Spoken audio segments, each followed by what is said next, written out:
বাংলাদেশে এবং বাংলাদেশের বাইরে পৃথিবীর বিভিন্ন প্রান্তে যে যেখান থেকে চ্যানেল আই দেখছেন, আপনাদের সকলকে সাদর আমন্ত্রণ তৃতীয় মাত্রা দেখবার জন্য। প্রিয় দর্শক, এখন থেকে 2 বছর পরে জাতীয় সংসদ নির্বাচন বা সাধারণ নির্বাচন বাংলাদেশের, কিন্তু নির্বাচন নিয়ে কথাবার্তা, আলোচনা, পক্ষে বিপক্ষে নানা মতামত ইতিমধ্যে উঠতে শুরু করেছে এবং ওই নির্বাচনকে কেন্দ্র করেই আসলে রাজনীতির মাঠ গরম হতে শুরু করেছে। এর বাইরে আনুষঙ্গিক আরও নানা বিষয় আছে এবং সেই সঙ্গে স্থানীয় সরকারের, বিশেষ করে ইউনিয়ন পরিষদের নির্বাচন হচ্ছে, পঞ্চম ধাপ নির্বাচন হয়ে গেল এবং এই নির্বাচনকে ঘিরে নানা রকমের উত্তাপ, উত্তেজনা, সহিংসতা আমরা দেখেছি। শতাধিক মানুষের প্রাণহানির ঘটনা ঘটেছে। নারায়ণগঞ্জ সিটি কর্পোরেশনের নির্বাচন সামনে হচ্ছে এবং সেই সঙ্গে বাংলাদেশের গণতন্ত্র নিয়ে, মানবাধিকার নিয়ে নানা রকমের প্রশ্ন দেশের বাইরের থেকে, বিশেষ করে মার্কিন যুক্তরাষ্ট্রের দিকে আসতে শুরু করেছে, সেগুলো নিয়েও। এবং মার্কিন যুক্তরাষ্ট্রে যে গণতন্ত্রের সম্মেলন করলেন মার্কিন প্রেসিডেন্ট, সেই সম্মেলনে বাংলাদেশের ডাক না পাওয়া, সেগুলো অনেকে মনে করেন যে বাংলাদেশের রাজনীতিতে যে উত্তাপ, সেই উত্তাপ ছড়াতে খানিকটা অনুষঙ্গ হিসেবে কাজ করেছে। কিন্তু সব কথার মূল কথা, 50 বছর বয়স বাংলাদেশের, এই 50 বছরও গণতন্ত্রের আকাঙ্ক্ষা নিয়ে যে দেশটির জন্ম এবং 50 বছরে বহুবার গণতন্ত্রের সংগ্রাম করেছে যে দেশের মানুষ, বহু রক্তদান, সেই দেশে এখন পর্যন্ত একটা স্থায়ী কম বিতর্কের, বা আমি একেবারে পুরোপুরি বিতর্কহীন বলবো না, এটি নির্বাচনী ব্যবস্থা গড়ে তোলা যায়নি। এবং এর থেকে পরিত্রাণের উপায় কি, সেই নির্বাচনী ব্যবস্থা কিভাবে গড়ে তোলা যেতে পারে, যে নির্বাচনে সকল মত পথের মানুষ অংশগ্রহণ করবেন, যেই নির্বাচন দেশে বিদেশে গ্রহণযোগ্য হবে এবং মানুষ নির্ভয়ে তার ভোটাধিকার প্রয়োগ করতে পারবে এবং ভোটের ফলাফল মোটামুটিভাবে মানুষ যেভাবে ভোট দেবে সেভাবে প্রকাশিত হবে, সেরকম একটা আস্থার নির্বাচন বাংলাদেশে কেন করা যাচ্ছে না? আজকের আলোচনায় আমরা সেই দিকে নজর দেওয়ার চেষ্টা করব। এবং আমরা জানি যে আগামী ফেব্রুয়ারি মাসে বর্তমান নির্বাচন কমিশনের মেয়াদ শেষ হয়ে যাচ্ছে এবং নতুন নির্বাচন কমিশন কোন প্রক্রিয়ায় গঠিত হবে সেই বিষয় নিয়ে একটি সার্চ কমিটি গঠন এবং কিভাবে হতে পারে সেই বিষয় নিয়ে বাংলাদেশের রাষ্ট্রপতি বিভিন্ন রাজনৈতিক দলের সঙ্গে সংলাপ করছেন। এর আগে সংলাপগুলোতে প্রায় মোটামুটি সকল রাজনৈতিক দলে অংশ নিয়েছিল, কিন্তু এবারের রাষ্ট্রপতি সংলাপে বাংলাদেশের এটি অন্যতম বৃহত্তম রাজনৈতিক দল বাংলাদেশ জাতীয়তাবাদী দল বিএনপি সহ প্রায় অনেক রাজনৈতিক দলই এই সংলাপে অংশগ্রহণ করছে না, বরং বিএনপি বলছে যে তারা বিভিন্ন রাজনৈতিক দলের সঙ্গে আলাদা করে সংলাপ করবে। সো রাষ্ট্রপতি সংলাপ থেকেও ভালো কোনো সুফল আসবে তেমনটাও অনেকে মনে করছেন না। আর সব মিলিয়ে এইসব বিষয় নিয়ে কথা বলবার জন্য দুজন অত্যন্ত খ্যাতিমান রাজনীতিক, অত্যন্ত অভিজ্ঞ রাজনীতিক আমার সঙ্গে আজকের এই তৃতীয় মাত্রার স্টুডিওতে আলোচনায় অংশ নিতে এসেছেন। আমার বায়ে বসা আছেন বাংলাদেশ সরকারের সাবেক প্রতিমন্ত্রী এবং সাবেক সংসদ সদস্য অধ্যাপক ডক্টর আবু সাইদ, এবং আমার ডানে রয়েছেন বাংলাদেশ সরকারের সাবেক মন্ত্রী, সাবেক সংসদ সদস্য, বাংলাদেশ সুপ্রিম কোর্ট বার অ্যাসোসিয়েশনের সাবেক সভাপতি এবং তৃণমূল বিএনপি এবং বাংলাদেশ ন্যাশনাল অ্যালায়েন্সের সভাপতি বা চেয়ারম্যান ব্যারিস্টার নাজবুল হুদা আমার ডান পাশে বসা। স্বাগত আপনাদের দুজনকে তৃতীয় মাত্রায়। প্রফেসর আবু সাইদ, আপনার কাছ থেকে আমি শুনতে চাইবো যে রাষ্ট্রপতি নির্বাচন কমিশনের গঠনের বিষয় নিয়ে যে সংলাপ করছেন বিভিন্ন রাজনৈতিক দলগুলোর সঙ্গে, অনেক রাজনৈতিক দলই জানিয়েছে যে তারা এই সংলাপে অংশ নিচ্ছে না এবং এই সংলাপ থেকে কোনো ফলও তারা আশা করছে না। তো আপনার কাছে কি মনে হয় ব্যক্তিগতভাবে যে এই সংলাপ আসলে কতটা ফলপ্রসূ হবে, বা এই সংলাপের আসলেই কোনো প্রয়োজন আছে কি না, সেটি অনেকে প্রশ্ন তুলছেন, আপনি কি মনে করেন? আপনার এই কথাটার আলোচনার সূত্রপাতে আমাকে বলতেই হয় যে 49 বছর আগে যে সংবিধান আমরা রচনা করেছিলাম, সেই সংবিধানের যদি আমি ধরি তাহলে 11 অনুচ্ছেদেই আছে গণতন্ত্রের সংজ্ঞা। কারণ নির্বাচনটা গণতন্ত্রের সঙ্গে সম্পর্কিত, নির্বাচন কমিশনও তাই। 11 অনুচ্ছেদে আছে, এক কথায় আছে গণতন্ত্র মানে কি, প্রজাতন্ত্র হইবে একটি গণতন্ত্র। সেখানে কি থাকবে? মৌলিক মানবাধিকার থাকবে, তারপরে মানব সত্তার মর্যাদা থাকবে, মূল্যবোধগুলো জাগ্রত থাকবে, আর কি থাকবে? প্রশাসনের সকল স্তরে পর্যায়ে নির্বাচিত প্রতিনিধিদের কার্যকর অংশগ্রহণ নিশ্চিত থাকবে। এটা কিন্তু সংবিধানে আজ থেকে ধরতে গেলে 49 মানে 50 বছরই ধরতে পারেন আগে লেখা। এর কোনোটা কি কার্যকর হয়েছে? আমরা লিখে দিয়েছিলাম তন্ত্র মানে কি, এখানে আসে প্রজাতন্ত্র। আমার মনে হয় দর্শকদের একটু জানা উচিত যে বাংলাদেশের প্রথম সংবিধানের যারা স্বাক্ষর করেছেন আইন প্রণেতা হিসেবে প্রফেসর আবু সাঈদ তাদের মধ্যে একজন, খসড়া খসড়া প্রণেতাদের মধ্যে তিনি একজন। আমি একটু সংবিধানের ভিতরে এই কথা থাকতে চাই, কিছু মনে না করলে। সেটা হলো, এই তন্ত্র মানে হলো প্রজাদের রুল। তন্ত্র মানে এখানে রুল। তো প্রজাদের রুল মানে জনগণের মালিকানা যেখানে আর থাকবে, এবং তারা 7 অনুচ্ছেদ অনুসারে প্রজাতন্ত্রের সকল ক্ষমতার মালিক জনগণ, এবং অংশগ্রহণ তাদের নিশ্চিত থাকতে হবে।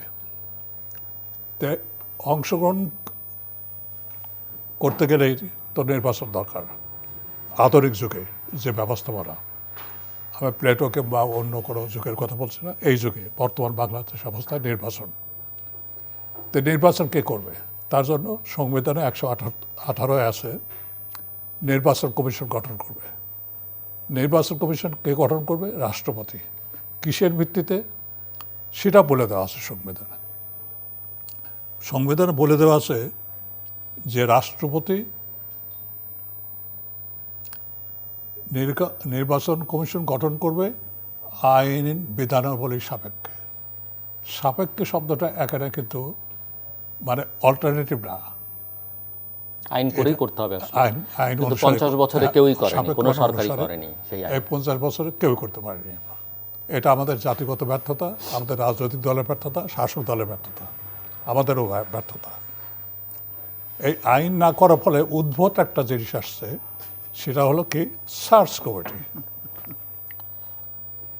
সার্চ কমিটি কে কাকে সার্চ করবে, এটাও কিন্তু প্রশ্ন আছে। রাষ্ট্রপতি জিল্লুর রহমান সাহেব প্রয়াত মরম, তার প্রতি শ্রদ্ধা নিবেদন করে বলতে চাই, উনি প্রথমে বের করলেন সার্চ কমিটি। সবাই আগ্রহ করে, সব নিবন্ধিত রাজনৈতিক দল, অনিবন্ধিত রাজনৈতিক দল সবাইকে অংশগ্রহণ করে সার্চ কমিটি উনি করলেন। কিন্তু এটার যে ফাঁক ফোকরগুলো ছিল, রাজনীতিবিদগুলো অত তলিয়ে দেখেনি, অথবা রাষ্ট্রপতির উপর আস্থা এবং বিশ্বাস ছিল বলেই সেইভাবে সেটা অনুভূত হয়নি। তো সার্চ কমিটির রাষ্ট্রপতি সব দলের সঙ্গে আলোচনা করেন, সংলাপ করেন। প্রথমবার করলেন জিল্লুর রহমান, এখন করছেন আব্দুল হামিদ, করছে এই আব্দুল হামিদ এবার দ্বিতীয়বার, অর্থাৎ মোট থার্ড টাইম সংলাপ করছেন। এই সংলাপের ফলে কি হয়? এই সংলাপ রাষ্ট্রপতি যাই করুক না কেন, যাই করুন না কেন, রাষ্ট্রপতির এক কোনো ক্ষমতা নাই। হয় আইনের বলে করবেন, আইন নাই। আমাদের শ্রদ্ধ আইনমন্ত্রী উনি বলেছেন আইন নাই, আইনের কাছাকাছি একটা প্রজ্ঞাপন জারি করা হয়েছে। আইনের কাছাকাছি প্রজ্ঞাপন দিয়ে সংবিধানের সাথে অসামঞ্জস্যপূর্ণ। আমি সবসময় বলি যে এটা অসামঞ্জস্যপূর্ণ যাই হোক না কেন, সেটা সংবিধানের সঙ্গে যায় না, অর্থাৎ সংবিধান বহির্ভূত। সংবিধানকে পাশ কাটিয়ে গেছে এবং সংবিধানকে এড়িয়ে গেছে, এটা অন্যায়। সে যাই হোক, বর্তমান রাষ্ট্রপতি আব্দুল হামিদ সাহেব সেই সংলাপ শুরু করেছেন। সংলাপকে আমি অন্য কোনোভাবেই বিশেষণ লাগাতে চাই না, এটা তামাশা পরিষ্কার। কারণ রাষ্ট্রপতির নিজেরই ক্ষমতা নাই। রাষ্ট্রপতি না আইনের ক্ষমতা ওনার কাছে আছে, না সাংবিধানিক ক্ষমতা আছে, কোনোটাই নাই। আইন করলে যদি আইনে ওরা ক্ষমতা দেওয়া হতো তাহলে করতে পারতেন। যেমন ভারতে সব executive power vested on president. President say delegate করে পার্লামেন্টে পাঠায়, পার্লামেন্টের উপায় হাউস বিলে কনসেনসাস করে কয়েকজনের নাম পাঠায়, তার থেকে রাষ্ট্রপতি একজনকে নাম দিয়ে একজন করে, একজন প্রধান নির্বাচন কমিশন করেন। সেটা তাদের আইন মোতাবেক, তাদের ট্র্যাডিশন মোতাবেক, প্রথা মতো তারা করে আসেন, কোনো বিতর্ক হয়নি। আমাদের এখানে আইন নাই, সাংবিধানিক কোনো ক্ষমতাই নাই। রাষ্ট্রপতির ক্ষমতা কী আছে? কোথাও হয়তো ব্যারিস্টার মানুষ আরও জানেন। সেটা হলো রাষ্ট্রপতির ক্ষমতা আছে, পরিষ্কার হলো প্রধান বিচারপতি নিয়োগ দেওয়া, আর একটা কী আছে, প্রধানমন্ত্রীকে নিয়োগ দেওয়া, যিনি সংখ্যাগরিষ্ঠ দলের হবেন। আর এর সাথে সাথে শাহাবুদ্দিন সাহেব খুব ক্যারিসমেটিক্যালি বলেছিলেন আর একটা রাষ্ট্রপতির দায়িত্ব আছে মাজার জিয়ারত করা। জি, আমি আসছি আপনার কাছে আবার। ব্যারিস্টার নাজমুল হুদা, তো দেশে দীর্ঘদিন যাবত আপনি নির্বাচন নিয়ে কথা বলছেন, নানা রকমের ফর্মুলা দেবারও চেষ্টা করছেন, যদিও সেগুলো খুব একটা যাদের গ্রহণ করবার কথা তারা কতটা বিবেচনায় নিয়েছে সে প্রশ্ন সাপক। আমি এই জায়গা থেকে শুরু করতে চাই যে সংলাপ যেটি হচ্ছে, এই সংলাপ নিয়ে কোনো আশার আলোকে আপনি দেখতে চান? কারণ ইতিমধ্যেই আগের সংলাপের চেয়ে এবারের সংলাপের সাফল্য একটা জায়গায় দেখা যাচ্ছে না, যে সকল রাজনৈতিক দল আসলে রাষ্ট্রপতির আহ্বানে এবার সাড়া দিচ্ছেন না। ধন্যবাদ।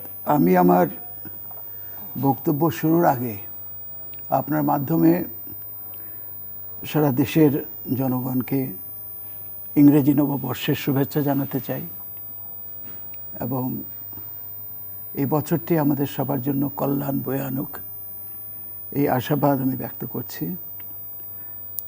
বিষয়টা হচ্ছে, যেটা সাইদ ভাই অত্যন্ত পরিষ্কারভাবে বলেছেন, প্রায় 50টি বছর হয়ে গেছে। যে জিনিসটির প্রয়োজন ছিল সেটা হচ্ছে একটা আইন, যে আইন উইল ডিফাইন কিভাবে একটা নির্বাচন কমিশন নিয়োগপ্রাপ্ত হতে পারে।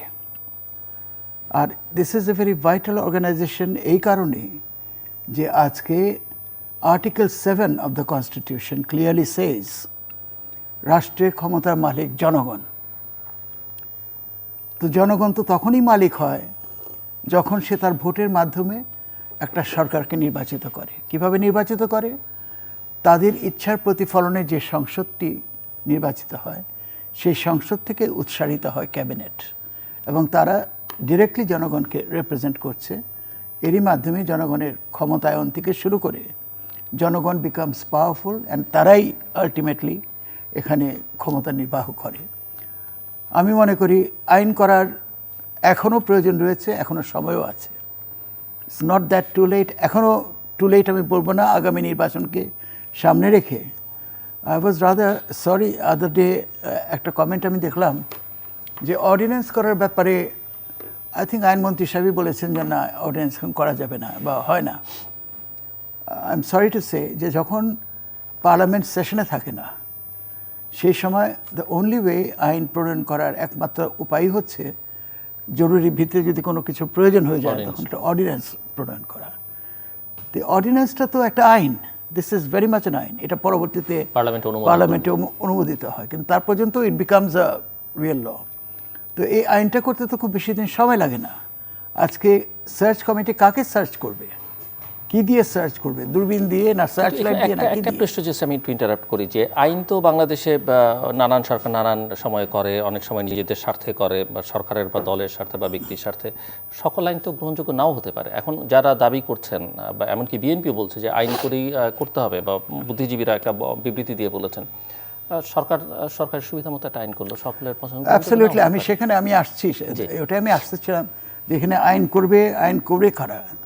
যারা আজকে অনেকে মনে করে মধ্যরাতে নির্বাচনের মাধ্যমে নির্বাচিত এবং একটা দলীয় ইন্টারেস্ট রিপ্রেজেন্ট করছে, এমন একটা গভর্নমেন্টের মাধ্যমেই তো আইনটা হবে, প্রণীত হবে। কারণ রাষ্ট্রপতি ইজ নাথিং বাট ওই যেটা ক্যাবিনেট থেকে তার কাছে প্রপোজড হবে সেই অনুযায়ী তিনি অর্ডিন্যান্স করবেন। অ্যাকচুয়ালি সেই ধরনের স্বচ্ছ পার্লামেন্ট আমাদের নেই, এটা স্বীকার করতেই হবে। কারণ যেখানে জনগণের প্রকৃত ইচ্ছার প্রতিফলনে যেই সংসদ গঠিত হয়, একমাত্র সেই সংসদই স্বচ্ছভাবে এ ধরনের একটা সিদ্ধান্ত নিতে পারে। তারপরেও এটা পরবর্তীতে যে কোনো স্ক্রুটিনির ভিতরে আসতে পারে, পরবর্তীতে পার্লামেন্টে বিভিন্ন বিতর্কের জন্ম দিতে পারে, সব কিছুই হতে পারে। ইফ ইট ইজ এ ল, তাহলে আর অন্য বিতর্ক থাকে না যে আমি অন্য কোনো উপায়ে একটা, যে আজকে দেখেন যে সংলাপের কথা আপনি বলছেন, আমি তো মনে করি এটা সিম্পলি প্রহসন। কারণ কে প্রধান নির্বাচন কমিশনার হবে এটা মাননীয় প্রধানমন্ত্রী অলরেডি ধরে রেখেছেন তার মাইন্ডের মধ্যে, এবং তার পরামর্শটা যখন পৌঁছাবে প্রেসিডেন্টের কাছে উনি সেটা ডিক্লেয়ার করবেন এবং ওই সংলাপের ফর্মুলায় নিয়ে আসবেন। সেটা কেউ না কেউ সেভাবে উচ্চারিত হয়ে সেটা হবে। দিস অ্যানাদার থিং, কতদিন আর আমরা ব্লাফ দেবো, কতদিন জনগণকে এরকমভাবে ধোকা দিয়ে রাখবো? আচ্ছা, this is about the time that আমরা এই 50 বছর পূর্তির পর আমাদেরকে চিন্তা করতে হবে যে আসলে আমরা জনগণকে সেভাবে এম্পাওয়ার করতে পেরেছি কিনা, আজকে তাদের ইচ্ছার প্রতিফলনে নির্বাচন হচ্ছে কিনা। আজকে আমরা কথায় কথায় বলি আইনের শাসন, আইন কি শাসন করছে না আমরা আইনকে শাসন করছি? আজকে যদি আমরা ক্লোজলি দেখি যে আইনটাকে আমি আমার মতো করে তৈরি করে আমি আইনকে শাসন করছি, আইনের শাসন তো আমি করছি, আইন তো আমাকে শাসন করছে না। তো মোদ্দা কথা হচ্ছে রাজনীতিটা কি? ক্ষমতার লড়াই। এখন আমি যদি মনে করি যে আমি দেশের জন্য এই কাজগুলি করব, এই কাজগুলি করতে আমার 20টি বছর লাগবে, আমি এই 20টি বছর আমি না পেলে পরে আমি কাজগুলি করতে পারবো না। তো 20টি বছর আমার ক্ষমতায় থাকতে হলে পরে আমাকে তখন বিভিন্ন উপায়ে ক্ষমতায় থাকার স্বপ্ন দেখতে হবে। আজকে যে জিনিসটা হচ্ছে যে সরকার অবশ্যই, গতকাল আমরা অত্যন্ত মনোযোগের সাথে মাননীয় প্রধানমন্ত্রীর বক্তব্য শুনেছি, তার সেই উৎপাদন এবং উন্নয়নের যেটা উনি দেখিয়েছেন, এটা অত্যন্ত আমি নিজে ব্যক্তিগতভাবে খুবই প্রশংসা করি যে এই কয়েকটা বছরে যথেষ্ট কাজ হয়েছে, অনেক মেগা প্রকল্প আগামীতে আমরা দেখব। এবং এটাও সত্যি, একটা জায়গায় উনি বলেছেন আমি যদি এতদিন না থাকতে পারতাম তাহলে এগুলি করা সম্ভব হতো না। ইন আদার ওয়ার্ডস উনি আবারও চাচ্ছেন এই কন্টিনিউটিটা পেতে ভবিষ্যতে যাতে আমি অব্যাহতভাবে থাকতে পারি, এবং জনগণের কাছে একটা প্রচ্ছন্ন ইঙ্গিত যে আগামীতে যে কাজগুলো আমি চিন্তা করছি বা হবে 42 সালের মধ্যে, সেটাকে পূরণ করতে হলে আমাকে আবার থাকতে হবে। এই যে থাকার যে ইচ্ছা, এটার জন্যই আজ আমাদের রাজনীতিটা একটু ভিন্ন খাতে প্রবাহিত হচ্ছে। অর্থাৎ যে কোনোভাবে যদি আমাকে থাকতে হয়, আমাকে সেখানে নির্বাচন কমিশন কেন, ভোট নিয়েও নানান ধরনের প্রহসন করতে হবে, যেটা আমরা মনে করি হচ্ছে। এটা অস্বীকার করা কিছু। প্রধানমন্ত্রীর বক্তব্যে তো তার তৃতীয় দফার 3 বছর পূর্তিতে উন্নয়নের কথাই বেশি বলেছেন, এবং 22 সালকেও তিনি বলেছেন যে উন্নয়নের একটা মাইল ফলক হবে। এবং অবশ্যই টোনটাতে যা বোঝা যায় যে উন্নয়ন, ওনারা হয়তো সরকার মনে করছেন যে এই উন্নয়নই আসলে জনগণকে তাদের সঙ্গে সম্পৃক্ত করছে, এবং এই উন্নয়ন দিয়ে সকল আমি মনে করি পার্টলি এটা true, there is no doubt. আজকে যারা পদ্মা সেতুর ফল পাবে, পদ্মা সেতুর মাধ্যমে সুবিধা পাবে, সেই সুবিধা পাওয়া লোকগুলি তো চিন্তা করবে যে না ঠিকই সরকার একটা বড় কাজ করেছে, তার সমর্থনটা তো অটোমেটিক্যালি তার দিকে পড়ার কথা। ঠিক সেইভাবে মেট্রো রেলের জনগণও একই রকমভাবে ভাববে। যেখানে যেখানে বড় বড় প্রকল্প হচ্ছে, হয়তো জনগণের মন মানসিকতা সেদিকে ডিরেক্টেড হবে। But the fact remains, as the কর্ণধার অফ দিস কান্ট্রি, এবং আমাদের জাতির পিতা বঙ্গবন্ধু শেখ মুজিবুর রহমানের কন্যা হিসেবে আমি যদি তাকে গণতন্ত্রের মানসকন্যা মনে করি, এবং আমাদের বঙ্গবন্ধুর স্বপ্ন যদি হয়ে থাকে, যেটা উনি প্রচ্ছন্নভাবে আর্টিকেল 7 এক্সপ্রেস করেছেন, রাষ্ট্রের ক্ষমতার মালিক জনগণ, তাহলে সেটাকে আমাকে আনতে হবে, এবং সেটা আনতে হলে আমাকে সেইভাবেই জনগণের ইচ্ছার প্রতিফলনে নির্বাচন সুনিশ্চিত করতে হবে। তো যা আজকে উন্নয়নের ক্ষেত্রে আমাদের মাননীয় প্রধানমন্ত্রী গতকাল যা বলেছেন, তার বাইরেও না বললেও কোনো কিছু আশ্চর্য না, আমরা সবাই জানি উনি কী করছেন। আজকে উন্নয়নের ক্ষেত্রে তার ভাবমূর্তি তুঙ্গে, কিন্তু রাজনৈতিকভাবে এটা অস্বীকার করার উপায় নাই, তিনি এখনও প্রশ্নবিদ্ধ। কারণ লোকজন এখনও বলে মধ্যরাতে নির্বাচনের কথা। হয়তো নির্বাচন কমিশনের জন্য দায়ী, উনি হয়তো এটা অ্যাপ্রুভও করেন না, মাননীয় প্রধানমন্ত্রীর অনিচ্ছার ভিত্তিতেই হয়তো এই সমস্ত ইন্টারফিয়ারেন্স হয়েছে নির্বাচনের সাথে। বাট দ্য ফ্যাক্ট রিমেন্স, এটা হয়েছে, এবং এর দরুন রাজনৈতিক ভাবমূর্তিটা তার অনেকখানি টার্নিশড হয়েছে। এটা উনি ডেফিনেটলি বেরিয়ে আসতে পারেন এটা থেকে। আজকে যদি মাননীয় প্রধানমন্ত্রী নিজে চিন্তা ভাবনা করে এমন একটা প্রক্রিয়া শুরু করতে পারেন নির্বাচনের জন্য, যে নির্বাচনে সত্যিকার অর্থে জনগণের ইচ্ছার প্রতিফলনে সদস্য নির্বাচিত হবে। আসবো আবার আপনার কাছে প্রফেসর আবু সাঈদ, আপনার অসমাপ্ত কথা এবং প্রধানমন্ত্রীর বক্তব্য যেটি নাজমুল বলছেন, আমার প্রশ্ন যে উন্নয়ন আসলে উন্নয়ন দিয়েই আসলে সকল বৈতরণী পার হওয়া সম্ভব কি না।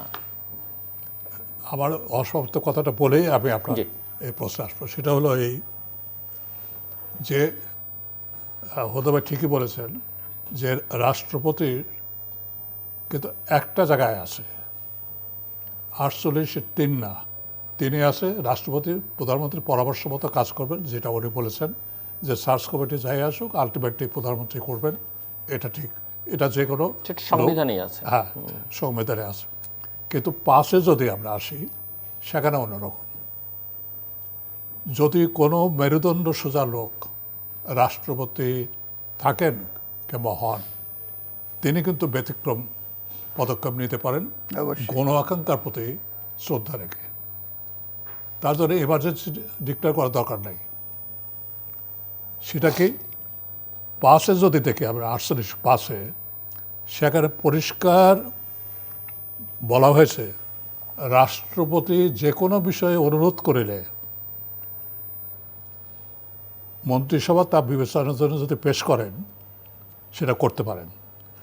রাষ্ট্রপতি তিনি যদি যে কোনো বিষয়ে মন্ত্রিসভায় পেশ করেন, ধরেন সার্চ কমিটি উনি নির্বাচন কমিশন করলেন, করে উনি গণ আকাঙ্ক্ষার পরিপূরক লোকগুলোকে প্রধান নির্বাচন কমিশন এবং অনধিক 4 জন নির্বাচন কমিশন দিয়ে করলেন, করে তিনি প্রধানমন্ত্রী বরাবর মন্ত্রিসভায় পেশ করলেন। সেখানে মন্ত্রিসভায় আলোচনা হবে। মন্ত্রিসভায় আলোচনা হওয়ার পরে হতে হবে, সবাই আমরা জানি, সেটা পার্লামেন্টে যাবে। পার্লামেন্টে আলোচনা হবে, পার্লামেন্টে স্ট্যান্ডিং কমিটি যাবে, সেখানে আলোচনা হবে।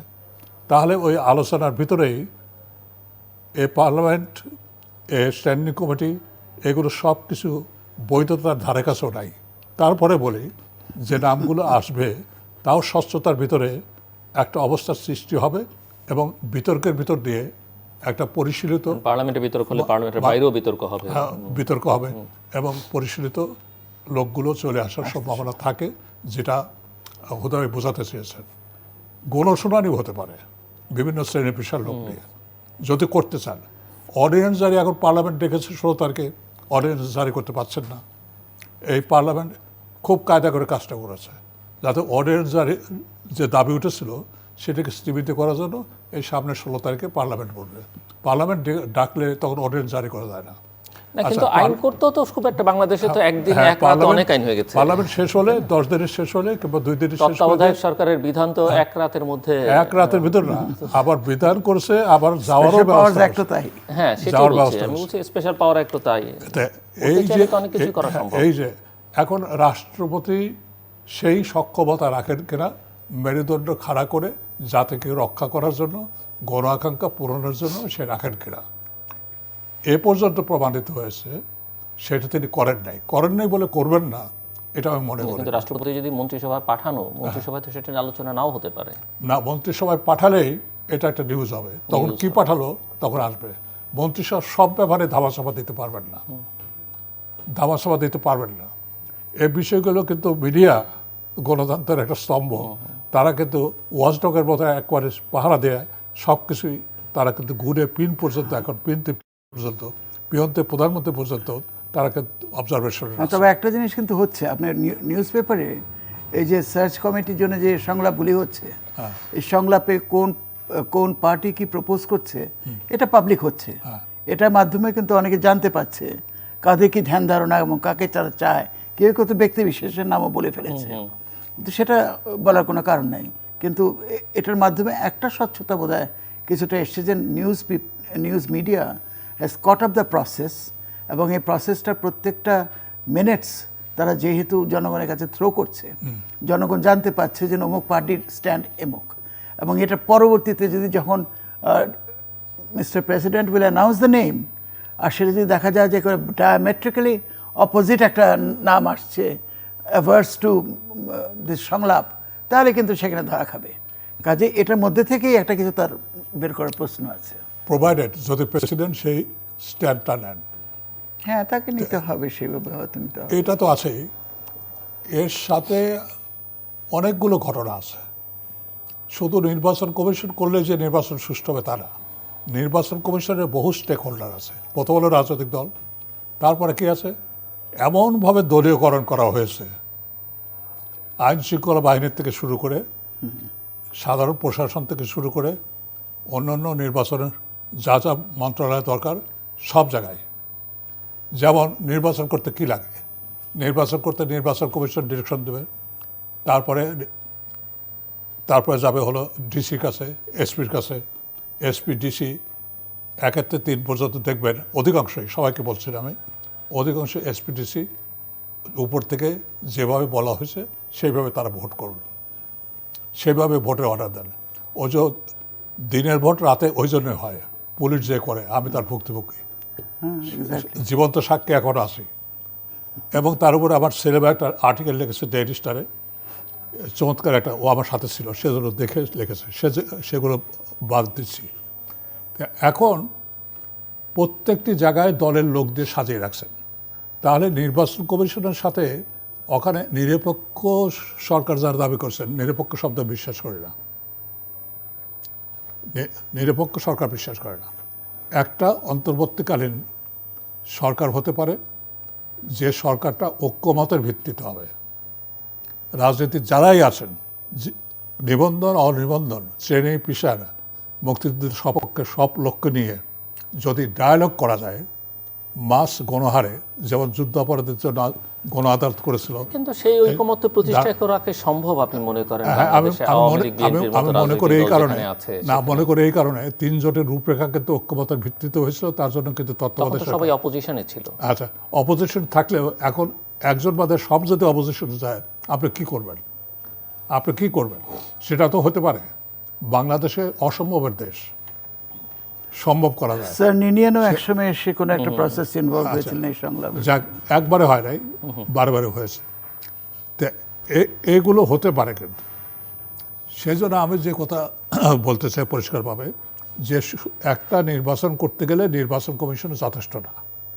নির্বাচনকালীন যে সরকার থাকবে, সেই সরকার ঐক্যমতের ভিত্তিতে একটা সরকার হতে হবে, যেখানে সুনির্দিষ্ট কতগুলো ইস্যু নিয়ে তারা একমত হবে, এবং তার ভিত্তিতে ওয়ান্স ফর অল যারা দল কারা, প্রজাতন্ত্রের কর্মচারী না হয়ে যারা একটা দলের কর্মচারী হয়ে গেছে, দলের কামলা হয়ে গেছে, বলতে গেলে দলের নেতা হয়ে গেছে, এবং আমলাতন্ত্র কর্তৃত্ববাদী সরকারের একটা বিরাট একটা খুঁটি, সেই আমলাতন্ত্র দিয়ে জনগণের নির্বাচিত প্রতিনিধিদের যেভাবে অপমান, হেয়, অমর্যাদা করা হচ্ছে, তা বিস্ময়কর। এই অবস্থার প্রেক্ষিতে আপনি শুধু নির্বাচন কমিশন করলেই হবে না, তার সাথে সাথে একটা সরকার লাগবে যারা সুষ্ঠুভাবে নির্বাচন করবে। এই সরকার অ্যাকচুয়ালি সরকার কিন্তু নির্বাচন করবে না, এটা এখানে I would stand to differ. কারণ সরকারটা হচ্ছে as a guardian to ensure the continuity of the government. সেরকম একটা সরকার থাকা দরকার, যেমন আমেরিকাতেও আছে। নির্বাচন হচ্ছে, ক্লিন্টন তখনও তার নিজস্বভাবে চালায় যেতেছে অফিস। এই অফিসের কন্টিনিউটিটা এনশিওর করার জন্যে ইউনিট এ গভর্নমেন্ট দেয়, কারণ for even one day the country cannot be without government. সেই জন্য এই কন্টিনিউটিটা রক্ষা করার জন্যে এটা পলিটিক্যাল গভর্নমেন্টও হতে পারে।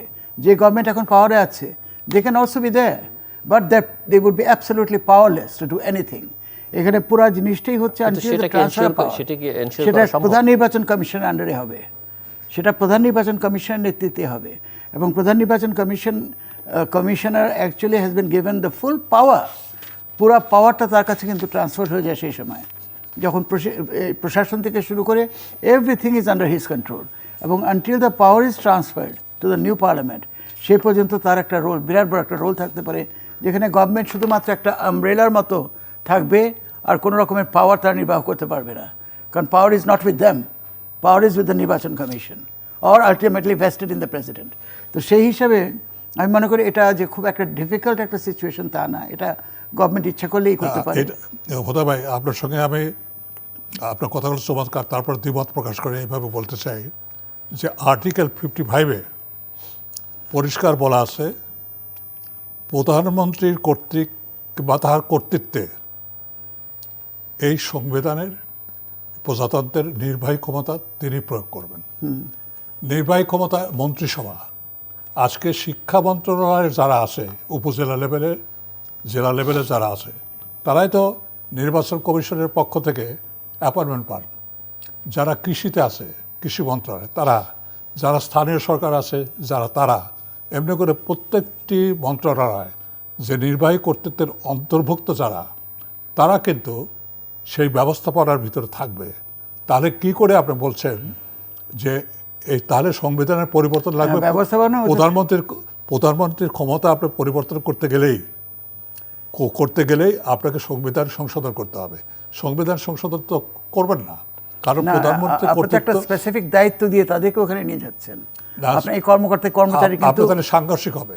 প্রধানমন্ত্রীর কর্তৃত্ব যদি বহাল থাকে, আবার নির্বাচন কমিশনের কর্তৃত্ব প্রদান করেন, তাহলে কোনটা ঠিক হবে? প্রধানমন্ত্রী উইল বি দায়ী ফর ভায়োলেটিং দ্য কনস্টিটিউশন। কি করে? এখন তো সংবিধানে হ্যাঁ, কারণ 55 এখানে পরিষ্কার সংবিধানই তো বলবে যে প্রধান নির্বাচন কমিশনের কাছে দ্য হোল এক্সিকিউটিভ পাওয়ার। তাহলে মানে আপনি সংবিধান সংশোধনের সাজেশন দিচ্ছেন। সংবিধান সংশোধন লাগবে। এখন তো সেটা আছে না? না, সংবিধান পরিষ্কারভাবে সংবিধানে লেখা আছে প্রধানমন্ত্রীর কর্তৃত্বে। সেটা নর্মাল টাইমে যখন নাকি আপনার যে this article has to be read, তাহলে সাবজেক্ট টু দ্য অত্যন্ত নির্বাচন বিনয়ের সঙ্গে হতে হবে বলে তাহলে ইমার্জেন্সি ডিক্লেয়ার করে ওই অর্ডিন্যান্স জারি করতে হবে, তাছাড়া বিকল্প কোনো কিছু নাই। যাই হোক, এখানে আমাদের লিগ্যাল এক্সপার্ট যারা আছেন তারা হচ্ছে এটা legal- আপনি কি মনে করেন যে বাংলাদেশের বর্তমান বাস্তবতা, উনি যেটি বলছেন যে ঐকমত্যের ভিত্তিতে একটা নির্বাচনকালীন সরকার গঠন করা, বা আসলে একটি ভালো নির্বাচন করবার জন্য কি বর্তমান বাস্তবতার মধ্যে কি উপায় আছে বলে মনে হয় আপনার কাছে? না, জাতীয় ঐক্যমতের উপরে তো কোনো কিছু নাই, কিন্তু কথা হচ্ছে আপনি সেই ঐক্যমতটা কিভাবে রিচ করবেন, সেটি তো আপনি রিচ করতে পারছেন না, বিকজ অফ একের প্রতি অন্যের অবিশ্বাস। এই কারণে তো এখানে কে নেতৃত্ব দেবে সেই সরকারের, এটা হবে সবচেয়ে বড় কথা তখন, যে ওই ঐক্যমতের সরকারের বা ওই জাতীয় সরকারের নেতৃত্ব কে দেবে। আপনি সেটা নিয়েই তো হাজারো রকমের প্রশ্ন উঠবে, যে একটা ইন্ডিপেন্ডেন্ট পারসন সেটা প্রধান হবেন, নাকি মাননীয় প্রধানমন্ত্রী সেটা নেতৃত্ব দেবেন, নাকি বেগম খালেদা জিয়া সেটা নেতৃত্ব দেবেন। আপনি তো সেখানে হচ্ছে সবচেয়ে বড় ইসের প্রশ্ন, ঐক্যমতের ঘাটতির প্রশ্ন। কাজে ওইটা প্রশ্নই থেকে যাচ্ছে, এটা আজীবন এই পর্যন্ত আমরা এটাই দেখে এসেছি প্রশ্ন, যে উই কুড নেভার এগ্রি। আজকে যদি দুটো পার্টি কোনো একটা জায়গায় যে দেশের কথা চিন্তা করে এগ্রি করতে পারতো, অনেক কিছুই সম্ভব হতো, কিন্তু আমরা দেখেছি সেটা হয় না, মোটেও হয় না। না হলে বর্তমান যে অবস্থা চলছে, আমি তারপরের প্রশ্নগুলো আসবে বলে যে আপনি উন্নয়নের কথা বলছেন সেগুলো, তাহলে দেশে একটা নৈরাজ্য হবে। আমি দেখতে পাচ্ছি সামনে একটা নৈরাজ্য হবে এবং মাৎসন্যায় হবে। আপনাকে দেশকে সেইভাবে ঠেলে দেবো? নিশ্চয় না।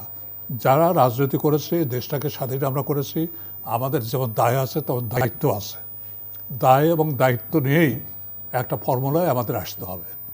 মুক্তিযুদ্ধের সপক্ষে শুধু গলাবাজি করলে হবে না, তার মূল্যবোধগুলো ফিরিয়ে আনতে গেলে, তার রাষ্ট্রীয় নীতিমালা ফিরিয়ে আনতে গেলে আমাদের সেই দায়িত্ব নিয়ে এগিয়ে আসতে হবে। আমি সেই জায়গায় ওনার কাছ থেকে একটা ফর্মুলা চাইছিলাম, যে ওনার কাছে মাথায় বা ওনার দল হিসেবে মাঝে মাঝে ফর্মুলা, সেই কারণে আপনার কাছে আমি একটু পরে আসতে চেয়েছিলাম, ওনার কাছ থেকে শুনে আসতে চাই যে আপনি কি মনে করেন যে কিভাবে একটি ভালো নির্বাচন করা সম্ভব। না দেখেন, এবং সবচেয়ে বড় কথা হচ্ছে যে সে ভালো নির্বাচনের কোনো বিকল্প 2023 সালে বা 24 সালে বাংলাদেশের জনগণের সামনে আছে কিনা।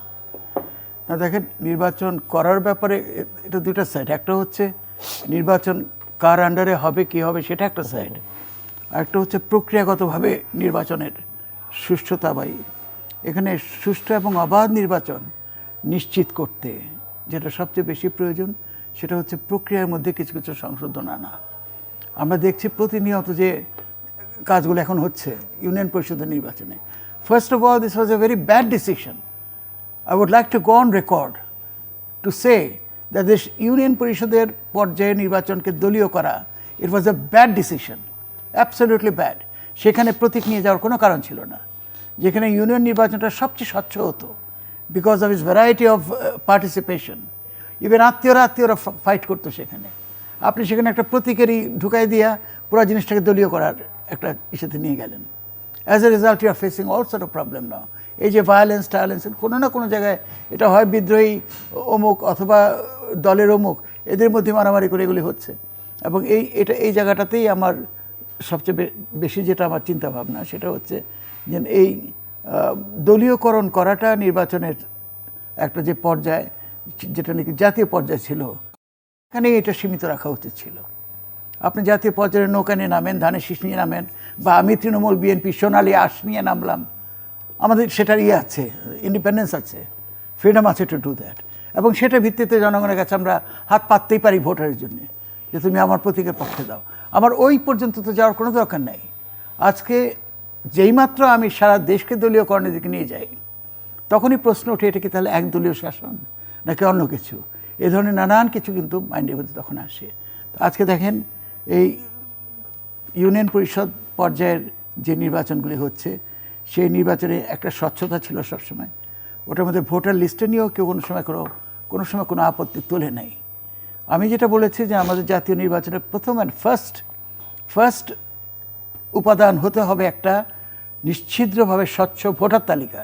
আজকে আমরা যখন দেখি একটা ভোটার তালিকা আপডেট করতে যে মাসের পর মাস নির্বাচন কমিশন খালি ঘরে ঘরে ক্যামেরা পাঠায় আর বলে আপনার উপস্থিত থাকবেন, আমরা হালনাগাদ করব। আমি তো বলি within 10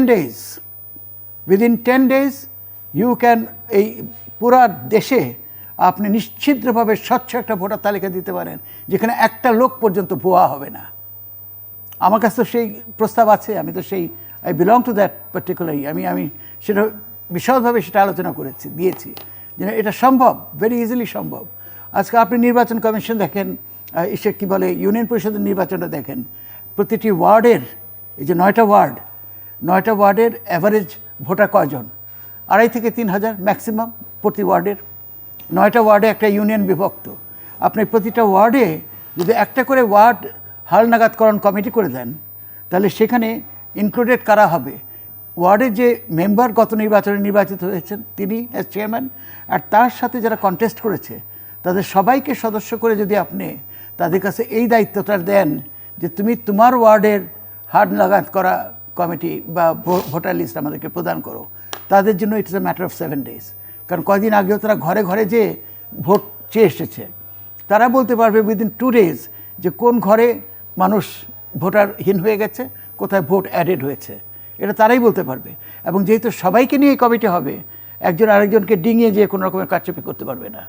so this is a নিশ্চিতভাবে একটা স্বচ্ছ। তো আমি মনে করি যে এই ধরনের চিন্তা ভাবনা করার যথেষ্ট সুযোগ আছে। তবে বেস্ট কথা হচ্ছে আমাদের দেশে তো এখন দুইটাই মাত্র আইডিয়া। একটা হচ্ছে নির্দলীয় নিরপেক্ষ সরকার, এবং সবচেয়ে মজার কথা হচ্ছে এটার অরিজিনাল প্রোপোনেন্ট হচ্ছে আওয়ামী লীগ। এটা অরিজিনাল প্রোপোনেন্ট তো আওয়ামী লীগ, তারাই তো তত্ত্বাবধায়ক সরকারের দাবি নিয়ে প্রথম নামলো, এবং তারাই তো তখন নির্বাচন প্রক্রিয়াটাকে চ্যালেঞ্জে এনে বললো যে এটা করতে হলে পর তত্ত্বাবধায়ক সরকার লাগবে।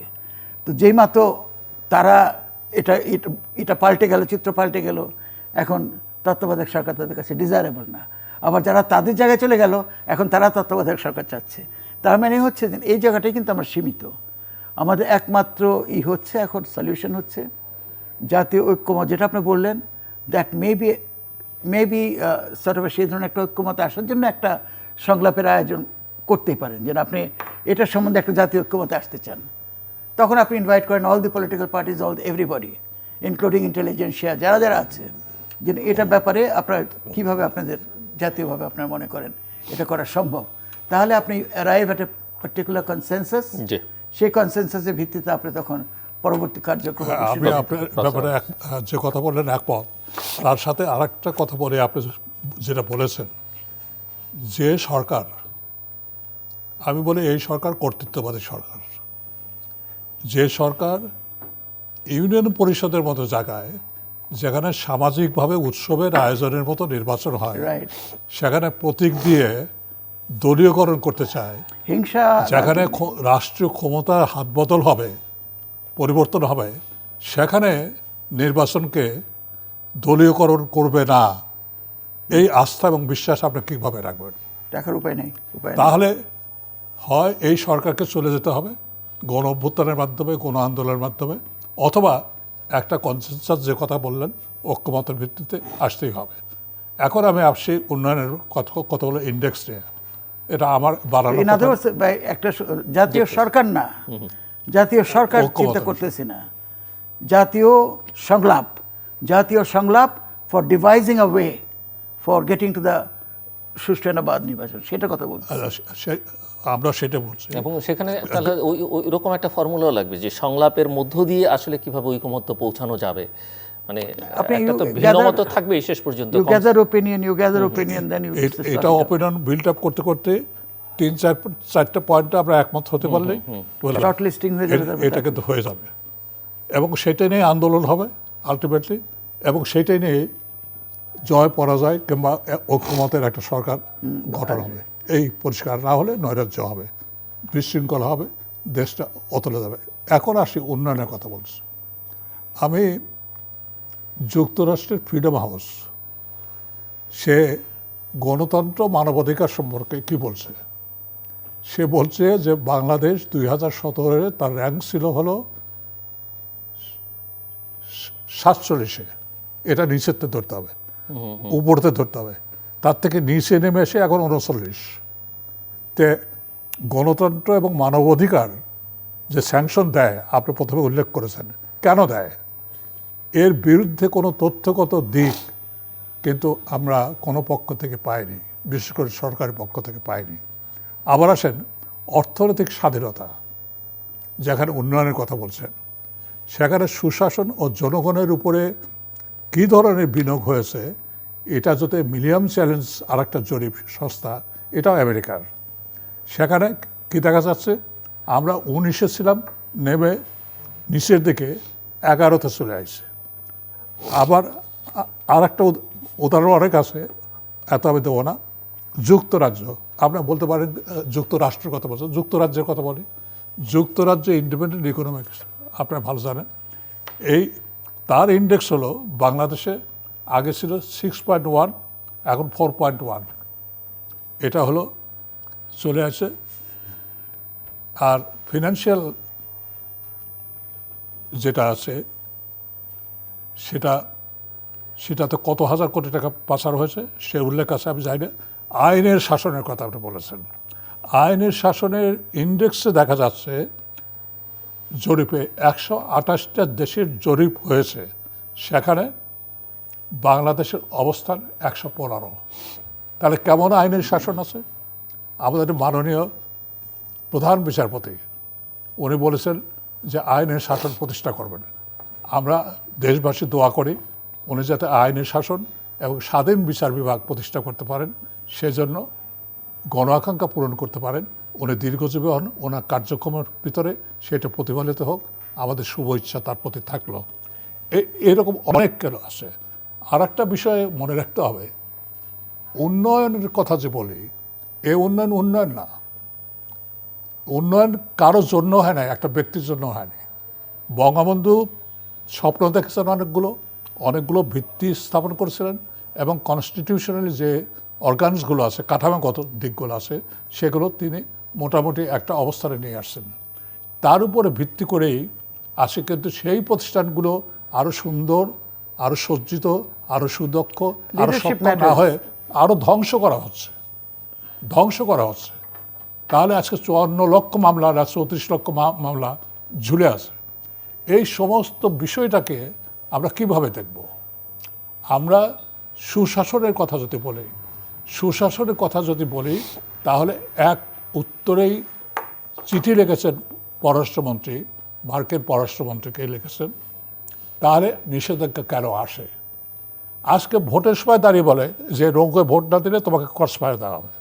আবার ওখানে বলা হয় কি, নৌকায় ভোট না দিলে তোকে পিছিয়ে মারবো, এবং নিউজ পেপারে হেডলাইন হয়, নিউজের স্ক্রলে চলে আসে।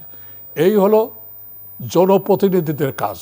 আর একটা বিষয় হুদা ভাই, আপনার চিন্তা করে দেখেন, এটা হলো জাতীয় পরিষদ, জাতীয় সংসদ, তারা জাতির বিষয় নিয়ে আলাপ করবে।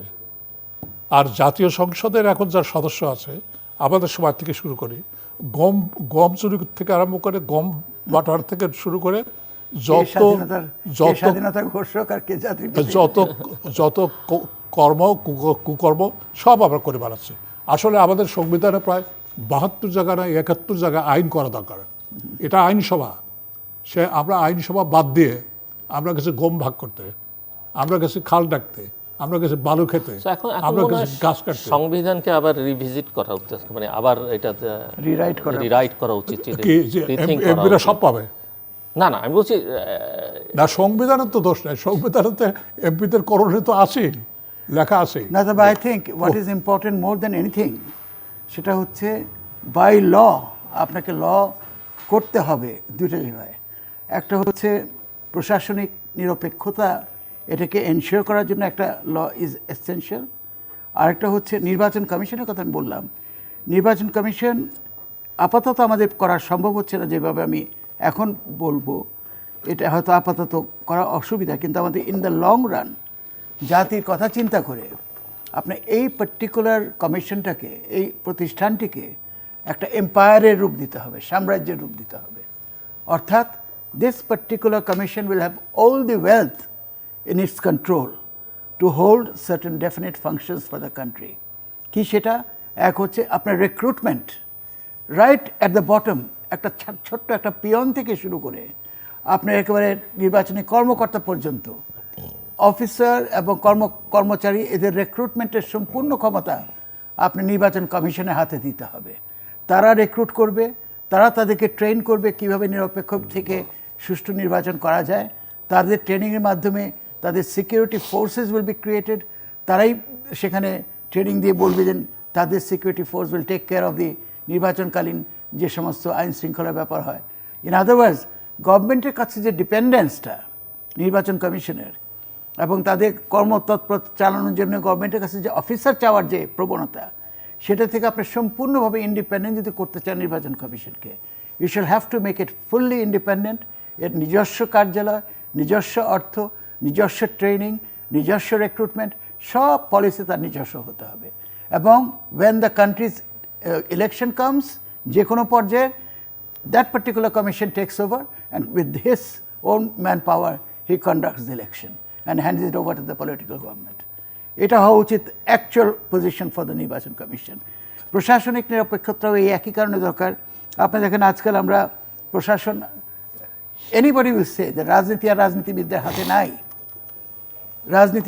রাজনীতি has gone to the প্রশাসন now, has gone to the bureaucrats now. They are the ones who are running the country. They are the one who is devising policies. They are commanding everything. তো এটার থেকে আপনি যদি প্রশাসনকে সম্পূর্ণভাবে, প্রশাসনে যারা চাকরি করেন তাদেরকে রাষ্ট্রের চাকরি হিসেবে গণনা করে, সরকারের চাকরি হিসেবে না ধরে, সরকারের চাকরিতে সরকারি দল আসে আর রাষ্ট্রের চাকরি, এ তো রাষ্ট্রেরই চাকরি। আমার কথা হচ্ছে every government servant, although they are called government servant, but actually they are the servant of the state. তারা রাষ্ট্রের চাকর এবং সেই রাষ্ট্রের কর্মচারী, সেই রাষ্ট্রের কর্মকর্তা হিসাবে তার কিন্তু সম্পূর্ণভাবে নিরপেক্ষ থাকার কথা। কোনো দলীয় সরকারের অধীনে বা দলীয় সরকারের না মেনেই, তার ম্যান্ডেট না মেনেই তাকে রাষ্ট্রের কথা চিন্তা করে তার দায়িত্ব পালন করার কথা। সেটা হচ্ছে না। কাজে আপনার ল করতে হবে সেখানে, to keep them totally neutral, totally independent from the political influence of the political government and make them the real government servant of the state. আমি মনে করি এই ব্যাপারে আইন করা যথেষ্ট। আমি আসছি আপনার কাছে। আপনি কি আর কিছু যোগ করতে চান? আমি শেষ করতে হবে, জাস্ট 1 মিনিট হয়ে গেল টাইম। জি, 1 ঘন্টা কথা বলে ফেলেছি আমরা প্রায়। না, আর কিছু যোগ করার না, আমি শুধু এটাই বলতে চাই যে আমাদের, আচ্ছা উনি বলেন। আমি হুদাবাড়ির কথার সঙ্গে একমত হয়ে বলি, সংবিধানে কিন্তু এটা আছে। কি আছে আমি পড়ে শোনাই তাড়াতাড়ির জন্য। নির্বাচন কমিশন দায়িত্ব পালনের ক্ষেত্রে স্বাধীন থাকবেন এবং এই সংবিধান ও আইনের অধীনে কাজ করবেন। পরিষ্কার লেখা আছে সংবিধানে, কর্মচারীরা হবে প্রজাতন্ত্রের কর্মচারী, কোনো সরকারের না, প্রজাতন্ত্রের কর্মচারী। এ কথাও লেখা আছে। হুদাবাই যে কথাগুলো বললেন সেগুলো তো সংবিধানে আছে, কিন্তু মান্য করছে বাস্তবায়িত। আপনি এমনভাবে রিক্রুটমেন্ট করছেন, দেখা হয় আগেকার যুগে দেখা হতো, ব্রিটিশ আমলে বলেন আর পাকিস্তান আমলে বলেন, এর ফ্যামিলি কি, এর বংশ, এখন দেখা হয় ও কোন দল করে, সেই দলীয়ভাবে নিয়োগ দেওয়া হচ্ছে।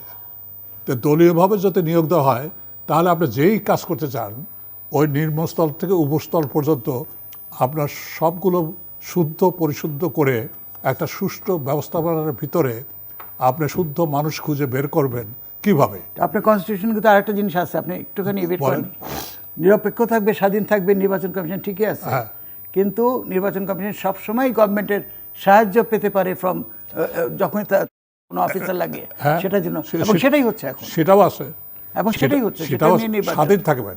নির্বাচন কমিশন যদি স্বাধীন থাকে তাহলে নির্বাচন কমিশন এ পর্যন্ত তার স্বাধীনতা দেখানোর জন্য, দৃশ্যমান করার জন্য কোনো লোককে, কোনো এমপি, কোনো অফিসার কাউকে স্যাক করেছে? অবশ্য রুলসের ভিতরে আছে। আপনি বললেন প্রধানমন্ত্রী করাপ্ট প্র্যাকটিস রুলসের ভিতরে আছে 92 সম্ভবত বিধিমালার ভিতরে, সেখানে করাপ্ট প্র্যাকটিসের জন্য নির্বাচন কমিশন 2 থেকে 7 বছর পর্যন্ত জেল দিতে পারে, কারাদণ্ড দিতে পারে। কোনো দিয়েছে নির্বাচন কমিশন, অথচ বলে আমি স্বাধীন। কিসের স্বাধীন? এই নির্বাচন কমিশন এইভাবে গঠন করে কোনোদিনও, যেটা প্রধানমন্ত্রীর আজ্ঞাবহ একটা নির্বাচন কমিশন ছাড়া স্বাধীন কোনো সময় হতে পারে না, হয় নাই।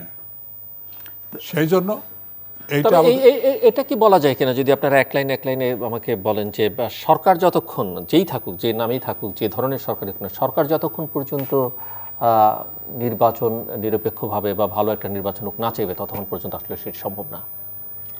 আমি কমিশনের কথা বাদই রাখলাম।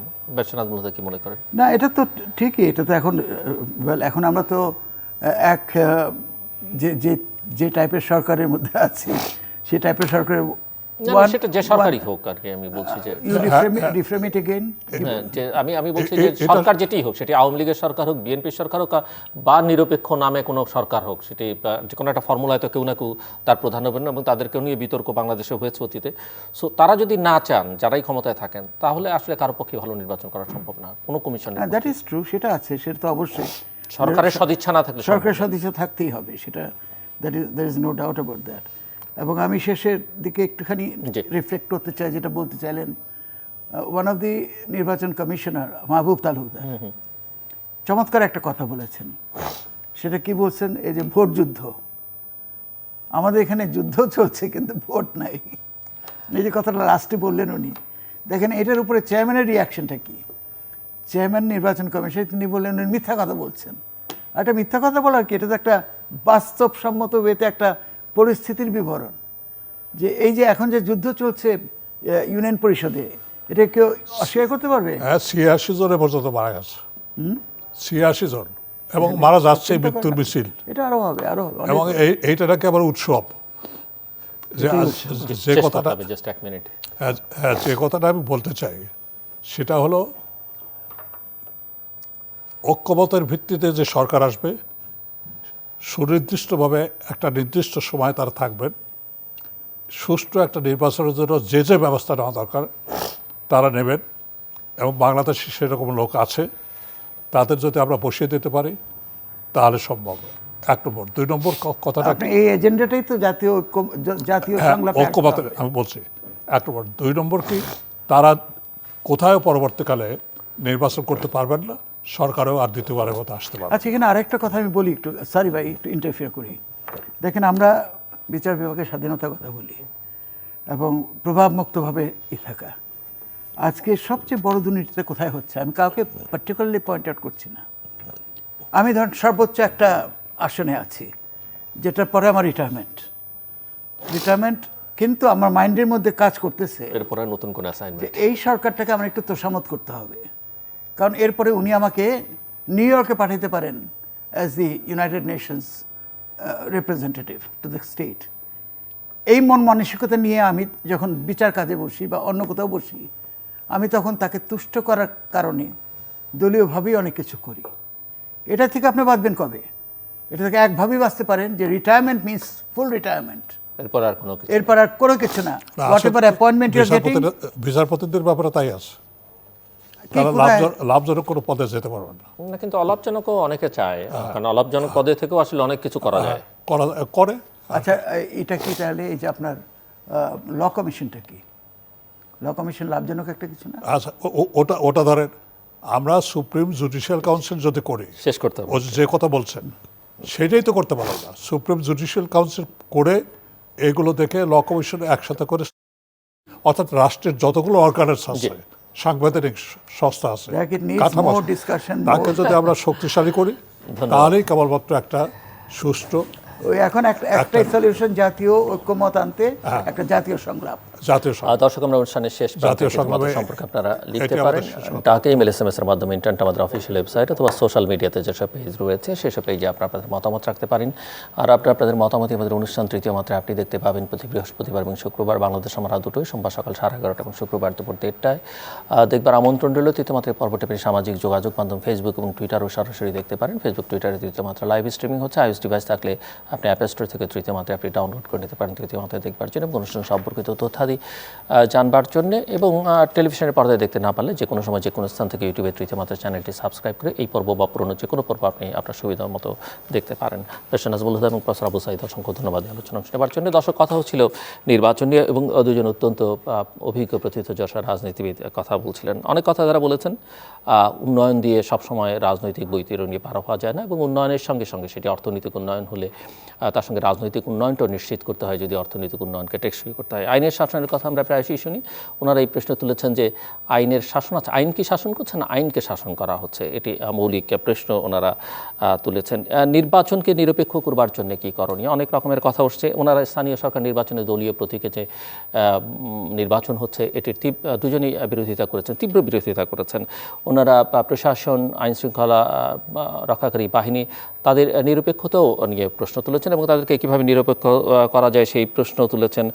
প্রক্রিয়াগত নানা বিষয় সংশোধন নির্বাচনের করবার কথা বলেছেন এবং কিছু পরামর্শ যেমন প্রশাসনকে নিরপেক্ষ করবার উদ্যোগটা সবচেয়ে বেশি নিতে হবে, সেটা কীভাবে করা সম্ভব, হয়তো দীর্ঘমেয়াদী প্রক্রিয়া। ইতিমধ্যেই অনেক পয়জন সেখানে বা বিষ সেখানে ঢুকেছে। নির্বাচন কমিশনকে কীভাবে আরও স্বাধীন, আরও নিরপেক্ষ, আরও ক্ষমতাবান করা যায়। বিশেষ করে আমার এক অতিথি ব্যারিস্টার নাজমুল হুদা বলছিলেন যে নির্বাচন কমিশনকে একটা সাম্রাজ্য হিসেবে তৈরি করতে হবে। সেটি কিভাবে করা যাবে সেটি নিয়ে আলোচনা করা যেতে পারে। এবং ব্যারিস্টার নাজমুল হুদা, প্রফেসর আবু সাঈদ দুজনই বলেছেন যে মূল যেটি বিষয়, এই বিষয়ে তারা একমত হয়েছেন যে সরকারের সদিচ্ছা থাকতে হবে, সেটি যে সরকারই হোক না কেন, এবং সেই সরকারের সদিচ্ছা ছাড়া আসলে কারো পক্ষে ভালো নির্বাচন করা সম্ভব নয়।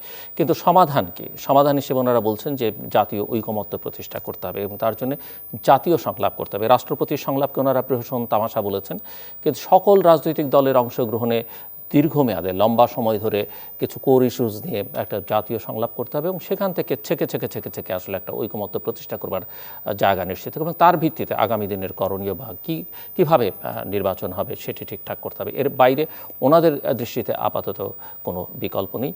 দর্শক, আমাদের সঙ্গে থাকবার জন্য অসংখ্য ধন্যবাদ। আপনাদের সবার জন্য শুভকামনা।